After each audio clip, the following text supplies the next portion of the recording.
یہ پاک سید عالم صلی اللہ علیہ وسلم نے ہمیشہ قربانی فرمائی، ہمیشہ۔ آج تو حضور نے ایک فرمایا، اللہ ہم سب کو حج کی توفیق عطا فرمائے اور بار بار حج کی توفیق دے۔ صحابہ نے 40 حج فرمائے ہیں، 50 حج فرمائے، حضرت فضیل بن عیاض نے 60 حج فرمائے۔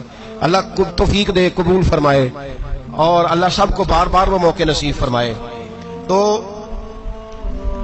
نبی پاک صلی اللہ تعالی علیہ وسلم نے حج ایک فرمایا، قربانی حضور جس دن مدینے آئے اس وقت شروع فرمائی، اور ہر سال حضور قربانی دیتے تھے، ہر سال 2 جانور ذبح فرمائے۔ یا رسول اللہ صلی اللہ تعالی علیہ وسلم، 2 کا کیا مقصد فرمایا؟ ایک میری طرف سے، ایک میری غریب امت کی طرف سے۔ یا رسول اللہ صلی اللہ علیہ وسلم کس طرف سے فرمایا؟ ایک میری طرف سے، ایک میری امت کی طرف سے۔ کبھی فرمایا ایک میری طرف سے، ایک میرے اہل بیت اور میری امت کی طرف سے۔ 2 جانور حضور نے ذبح فرمائے، اور پھر میرے حبیب پاک صلی اللہ تعالی علیہ وسلم کے غلام مولا علی شیر خدا، ابن ماجہ کی روایت ہے، حضرت علی شیر خدا فرماتے ہیں کہ نبی پاک علیہ الصلوۃ والسلام 2 جانور ذبح کرتے تھے۔ خود حضرت علی کی جب باری آئی تو انہوں نے بھی 2 فرمائے۔ تو صحابہ نے پوچھا کہ علی 2 کیوں؟ 2 کس لیے؟ تو حضرت علی رضی اللہ تعالیٰ عنہ فرمانے لگے، مجھے میرے حبیب نے وصیت فرمائی تھی کہ علی تو نے 2 کرنے، ایک اپنی طرف سے کیا کرنا ہے، ایک میری طرف سے کرنا۔ تو میں ایک اپنی طرف سے دیتا ہوں، ایک اپنے نبی پاک کی طرف سے دیتا ہوں صلی اللہ علیہ۔ 2 جانور۔ آپ لوگوں نے سنی ہوئی ہے یہ بات کہ مہینہ کھانا نہیں پکتا تھا حضور کے گھر میں۔ حضرت عائشہ فرماتی ہیں 3 چاند اور 3 سورج اکٹھے کبھی نہیں دیکھے جب ساتھ روٹی بھی کھائی ہو، یعنی 3 دن مسلسل کبھی کھانا نہیں کھایا۔ قربانیاں کتنی دیں بولیے؟ حضرت علی شیر خدا کا مکان کوئی نہیں اپنا، کوئی گھر نہیں بنایا۔ مولا کائنات شیر خدا، میں نے یہ بات پھر دہرا رہا ہوں، پہلے بھی میں نے عرض کی تھی، پکا کرنے کے لیے دہرا رہا ہوں۔ حضرت علی کا کوئی کاروبار نہیں بظاہر۔ بی بی صاحبہ فرماتی ہیں کہ کئی ہفتے صرف سرکہ اور کھجوریں۔ قربانیاں کتنی؟ اسی سارے صاحب لان ٹورے ہیں کہ ساڑھے تے لگ دی ہے کہ نہیں، پکا۔ اور پھر جب بات ہوتی ہے دینے کی تو ماحول اور ہوتا ہے، جب لینے کی باری ہوتی ہے تو ماحول اور ہوتا ہے۔ قربانی واجب ہے اس شخص پر جس کے پاس 52.5 تولے چاندی یا 7.5 تولے، لیکن میں 7.5 تولے والا فتویٰ نہیں دیتا، میں 52.5 تولے چاندی والا فتویٰ دیتا ہوں، اس لیے کہ 52.5 تولے چاندی تو شاید تولہ یا 1.5 تولہ سونے کے برابر ہی ہو جائے، ٹھیک ہے نا جی؟ تو 7.5 تولے سونا 50-60 ہزار روپیہ جس آدمی کے اکاؤنٹ میں موجود ہے وہ قربانی کرے۔ بلکہ امام شافعی رحمۃ اللہ علیہ فرمایا کرتے تھے جس نے 3 کمروں کو تالا لگایا ہوا ہے وہ 3 کمرے فارغ ہیں، اس کے کسی کام کے نہیں، ان کی قیمت کا حساب لگائے، اور چھت پہ سٹور بنا دیا ہے کوئی مطلب نہیں اس کا، اور جو ویسے رکھی ہوئے ہیں کوئی معنی ہی نہیں کمرے کا، فرماتے تھے حساب لگائے قربانی کرے۔ رب کریم کی بارگاہ میں دینے کا جب معاملہ آیا تو تم گول کر گیا کام۔ میرے رسول کائنات سرور عالم صلی اللہ علیہ وسلم کا جب اپنے لیے چیزیں استعمال کرنے کا ماحول ہے تو محبوب پاک علیہ الصلوۃ والسلام نے مہینہ روٹی نہیں پکائی۔ یہاں جو آدمی ہر جمعرات کو 4 کلو بکرے کا گوشت پکاتا ہے اور ہر تیسرے دن مرغی کا گوشت لاتا ہے، وہ قربانی کی باری آتی ہے تو کہتا ہے میرے پہ لگتی نہیں، وہ ٹھیک ہے ابا جی لے آئے، ابا جی کی طرف سے قربانی ہے، اس دفعہ ابا جی کی، اگلی دفعہ اماں جی کی، اس سے اگلی دفعہ دادی جی کی۔ او خدا کے بندو، جس آدمی کے پاس پیسے ہیں پہلے اپنی قربانی واجب ہے۔ میری بات کی سمجھ آ رہی ہے عزیزوں کو؟ جو آدمی صاحب استطاعت ہے پہلے کس کی قربانی کرے گا؟ وہ کمائی کرتا ہے، اس کے اپنے اکاؤنٹ میں تنخواہ آتی ہے، ابا جی کے اکاؤنٹ میں نہیں آتی، اس نے اپنا بینک بیلنس چوری بھی رکھا ہوا ابا جی سے۔ پہلے اپنی قربانی کرے، اگر اس کو شوق ہے، دل کرتا ہے تو ایک اور خریدے، پھر ابا جی کی طرف سے کرے، اگر اللہ نے توفیق دیا تو ایک اور خریدے، اماں جی کی طرف سے کرے، اور اگر اس کے دل کو اللہ ٹھنڈک عطا کرے، سکون کرے تو پھر اپنے رسول کی طرف سے بھی قربانی دے، پھر اپنے محبوب کی جانب سے بھی قربانی کرے۔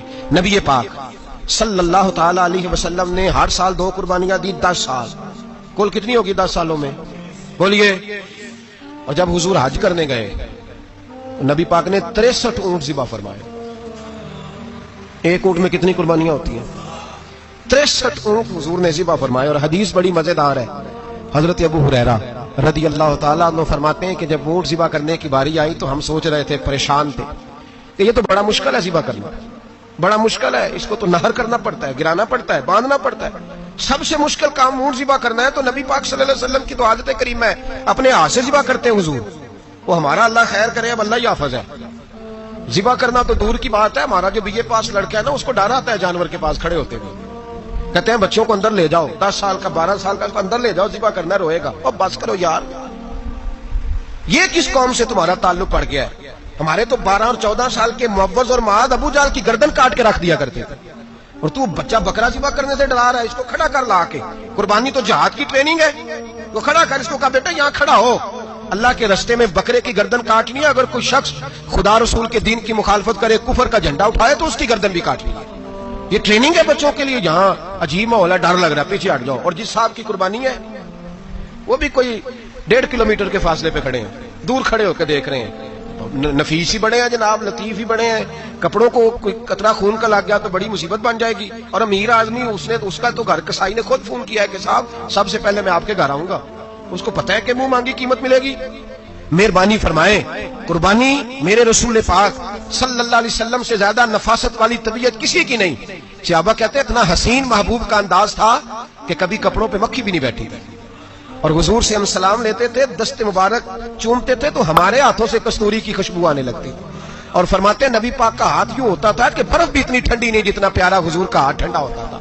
پھر بھی حضور دست مبارک میں خنجر پکڑتے، جانور کو لٹاتے اور اپنی طامت کو سمیٹتے، اور اللہ کے حبیب گھٹنا رکھتے اس کی گردن پر، اور بسم اللہ اللہ اکبر کہہ کے ذبح فرماتے. حضور خود دست مبارک سے. تو اتنا زیادہ نازک مزاج ہو گیا ہے، جب یہ والی سنت ادا کرنا مشکل ہو گیا تیرے لیے.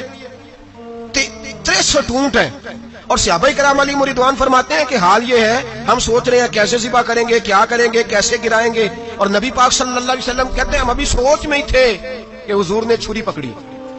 خنجر جب حضور نے اٹھایا تو فرماتے ہیں اونٹ دوڑتا ہوا آیا اور نبی پاک کے سامنے آ کے لیٹ گیا.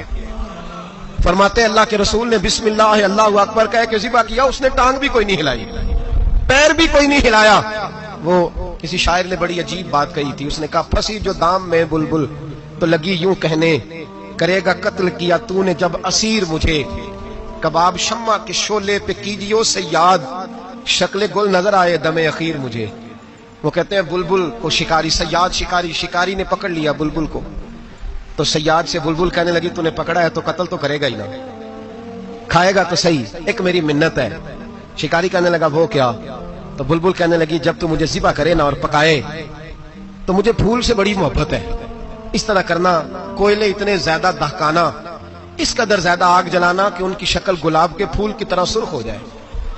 تو جب تو مجھے ان پر جلائے گا تو مجھے تکلیف نہیں ہوگی، اس لیے کہ محبوب کا چہرہ جو سامنے آ جائے گا مجھے تکلیف نہیں ہوگی. پھنسی جو دام میں بلبل تو لگی یوں کہنے، کرے گا قتل کیا تو نے جب اسیر مجھے، کباب شمع کے شعلے تو پہ آج کی کیجیو رسم میرے سیاد. قادری صاحب کی ایک بےحد خوبصورت بیان سنی آپ لوگوں نے. اس تقریر میں انہوں نے نبی پاک کی سنت اور صحابہ کے جذبے کا ذکر کیا. اجمل رضا قادری صاحب نے فرمایا کہ کئی صحابہ اکرام نے اپنی زندگی میں 50 بار حج کی. یہ بات ہمیں ایمان کو تازہ کرتی ہے کہ اللہ کے نیک بندے عبادت کے لیے کس طرح بے چین رہتے تھے. قربانی اور 63 اونٹوں کا واقعہ آگے قادری صاحب نے ایک بہت ضروری ایتہاسک سچ بتایا کہ جب ہمارے حضور صلی اللہ تعالیٰ علیہ وآلہ وسلم نے مدینہ تشریف لائے تب سے وہاں قربانی کا سلسلہ شروع ہوا. حضور صلی اللہ تعالیٰ علیہ وآلہ وسلم مدینہ کی زندگی میں ہر سال پابندی سے قربانی دیا کرتے تھے. سب سے زیادہ دل کو چھو لینے والا ذکر حجۃ الوداع آخری حج کا نام ہے. نبی پاک صلی اللہ تعالیٰ علیہ وآلہ وسلم نے اپنے مبارک ہاتھوں سے 63 اونٹوں کی قربانی ذبح دی. سبحان اللہ،